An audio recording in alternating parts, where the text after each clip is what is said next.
Narad Ji is explaining the external nature of bhakti first. So what is the external form of bhakti? Extreme love for God. Once he was in Vrindavan, and there he found a gopi sitting in meditation. So Narad thought, what does the gopi meditate upon? I've heard of Niranjan Gyan, I've also heard of Surandran Dhyan. But what is the dhyan of the gopi? So Narad sat down besides. After an hour, when the gopi opened her eyes, Narad said, Devi ji, can you please satisfy my curiosity? What were you meditating upon? The gopi said, Narad ji, forget it. No, please. No, forget it. Narad said, now I'm so curious. You're not telling me, my curiosity is increased further. You have to tell me.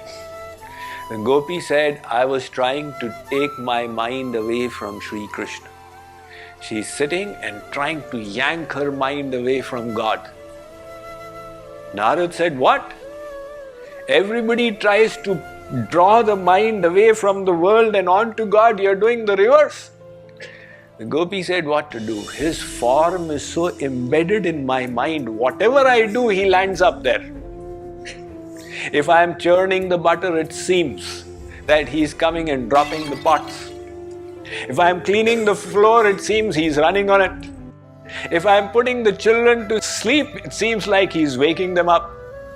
Now I understand that it is not him, it's my mind playing tricks. The mind has got so unified with him that his form comes everywhere. That is why I was striving so hard to take my mind away from him, but I was not succeeding. The Narad was extremely impressed. He said, Pratyarhitya munikshanam vishayato yasmin manodhitsati balasau vishayeshu sajjati manah pratyaharanti tata.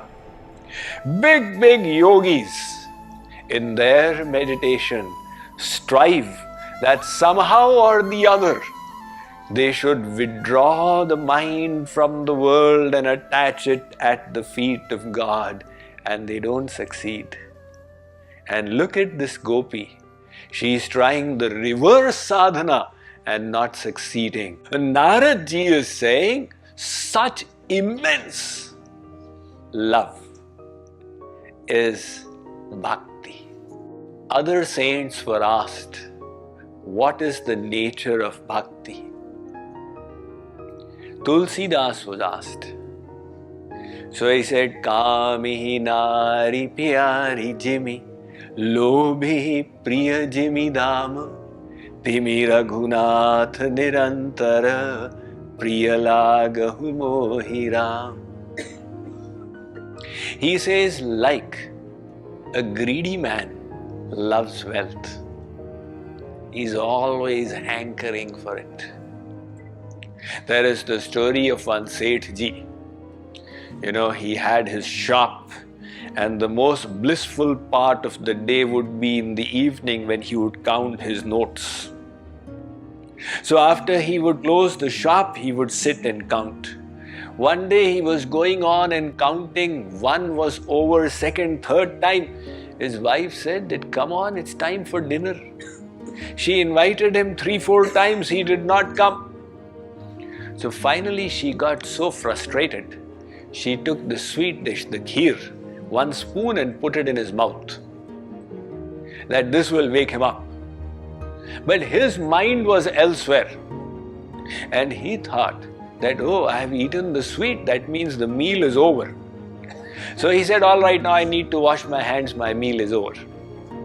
The Tulsidas Ji says, just like a greedy man yearns for wealth, and a young boy yearns for a young girl, there is the story that one woman, her beloved was coming from out of station, So this girl was running to meet her beloved.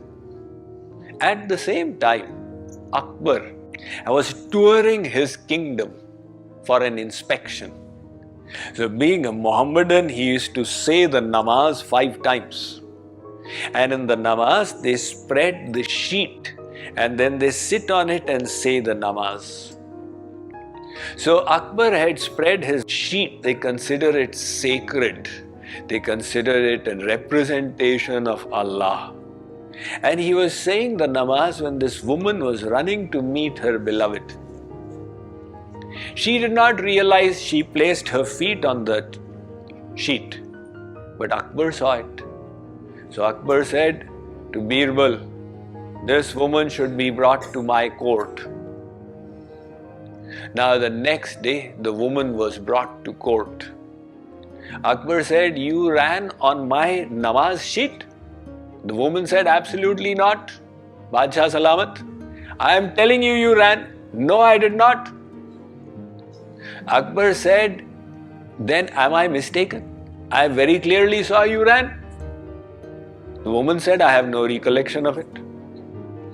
So the woman said that, "O great king, you were worshipping the Supreme Lord, and yet you had recollection on who is stepping on my sheet. I was running after a worldly beloved, and I was totally oblivious of what had happened. Don't you even have that much of absorption in your divine beloved as I have got in my material beloved?"